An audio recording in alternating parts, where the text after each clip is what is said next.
நம்ம ரோட்டு கடையில் வாங்கி சாப்பிடக்கூடிய மசாலா பூரியை எப்படி வீட்லேயே சூப்பராக டேஸ்டியாக செய்யலாம் அப்படிங்கிறத பார்க்கலாம் வாங்க. இதுக்கு நான் பச்சை பட்டாணியை வந்து 8 மணி நேரம் ஊற வச்சுருக்கேன். அதை ஊற வச்சு வேக வச்சு எடுத்துக்கிறேன். அதுக்கப்புறம் இது என்ன இந்த மசாலா எப்படி ரெடி பண்ணணும் அப்படின்னு பார்த்தீங்கன்னா, ஒரு கடாயில் எண்ணெயை வச்சுட்டு பிரிஞ்சி இலை, கல்பாசி, சின்ன துண்டு பட்டை அதை போட்டு வதக்கிட்டு, அதுக்கப்புறம் சின்ன வெங்காயம் போதும் அதை நல்லா வதக்கிட்டு, அதுக்கப்புறம் என்ன பண்ணணும் அப்படின்னா, அதுலேயே இஞ்சி பூண்டு பேஸ்ட் சேர்த்துக்குங்க. நான் இஞ்சி பூண்டு தட்டி சேர்த்துக்கிட்டேன். அதுக்கப்புறம் தக்காளியை வந்து நம்ம என்ன பண்ணிக்கிறோம் அப்படின்னா, ஒரே ஒரு தக்காளி மட்டும் தான் எடுத்திருக்கேன். அது மிக்சியில் அரைச்சி அப்படியே வந்து சேர்த்து அதையும் வதக்கிக்கிறேன். இதில் சேர்க்க வேண்டிய பொடி என்னென்னு பார்த்தீங்கன்னா மஞ்சத்தூள், மிளகாய்த்தூள், அதுக்கப்புறம் வந்து கொஞ்சமாக கரம் மசாலா, அதுக்கப்புறம் கொஞ்சமாக மல்லித்தூள், இது மட்டும் தான் சேர்த்துருக்கேன். இந்த குவான்டிட்டிலாம் உங்களுடைய சுவைக்கு தகுந்தாப்பில் சேர்த்துக்குங்க. இதையும் அப்படியே வதக்கிட்டு நம்ம அதை தண்ணி சேர்க்க வேண்டியதான். தண்ணியை சேர்த்து கொஞ்சம் கொதிக்க விடுங்க. பச்சை வாசனை போகிற அளவுக்கு நல்லா கொதிக்கட்டும். நல்லா கொதிச்சதுக்கப்புறம் நீங்கள் வந்து ஒரு 5 நிமிஷம் கழித்து நீங்கள் என்ன பண்ணுறீங்கன்னா, பச்சை பட்டாணியை வந்து பாதி மிக்சியில் போட்டு அரைச்சிங்க. இல்லை அப்படின்னா கொஞ்சம் எடுத்து வச்சுட்டு கொஞ்சம் நல்லா மத்து போட்டு கடைச்சி எடுத்துக்குங்க. பாதி முழுசாக இருக்கணும், கொஞ்சம் கரைஞ்சாப்பில் இருக்கணும். அப்படி இருக்கும்போது அது சேர்ந்தாப்பில் இருக்கும் உங்களுக்கு மசாலா. அதுமாரி ரெடி பண்ணி எடுத்துக்குங்க. ரெடி பண்ணி எடுத்துக்கிட்டு இது நல்லா கொதித்து நல்லா பச்சை வாசனை போனதுக்கப்புறம் வந்து அதை சேருங்க. இப்போ மிக்சியை வந்து நான் கழுவி ஊற்றிக்கிறேன். ஏற்கனவே தக்காளி அரைச்சதில் அதையும் கழுவி ஊற்றிக்கிறேன். அதுக்கப்புறம் இந்த பச்சை பட்டாணியும் வந்து அதில் சேர்த்துக்கிறேன்.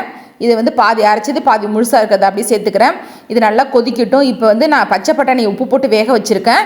அதனால் மசாலாலையும் கொஞ்சம் உப்பு போட்டிருக்கேன். இப்போ கரெக்டாக உப்பு இருக்கான்னு மட்டும் செக் பண்ணிவிட்டு, உப்பு பத்தலைன்னா உப்பு போட்டுக்குங்க. இப்போ மறுபடியும் ஒரு 5 நிமிஷம் நல்லா கொதிக்கட்டும். எல்லாம் சேர்ந்து நல்லா கொதிச்சிச்சின்னா அந்த பச்சை பட்டாணிலையும் உப்பு உரப்பெல்லாம் ஏறி நல்லாயிருக்கும் சாப்பிட்றதுக்கு.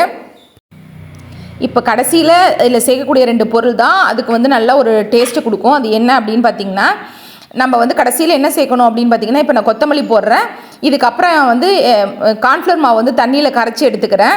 அதையும் வந்து அதோடு சேர்த்துக்கிறேன். அப்போ தான் வந்து உங்களுக்கு வந்து நல்லா குழன்னு இந்த சேர்ந்தாப்பில் இருக்கும். ஒரே ஒரு டீஸ்பூன் மட்டும் தண்ணியில் கரைச்சி எடுத்துக்குங்க. கரைச்சி எடுத்துகிட்டு அதோடு சேர்த்து கொதிக்க விட்டுருங்க. கொதிக்க விட்டிங்கன்னா ஒரு 2 நிமிஷம் 1 நிமிஷம் கொதிச்சா கூட போதும். அது அதிலே வந்து நல்லா சேர்ந்தாப்பில் வந்துடும். உங்களுக்கு நல்லா குழன்னு சேர்ந்தாப்பில் வந்துடும். இப்போ கடைசியில் நான் என்ன சேர்க்க போகிறேன் அப்படின்னு பார்த்தீங்கன்னா, சாட் மசாலா கொஞ்சோண்டும், பெப்பர் கொஞ்சோண்டு சேர்க்குறேன். இதுதான் சூப்பர் டேஸ்ட்டு கொடுக்கும்.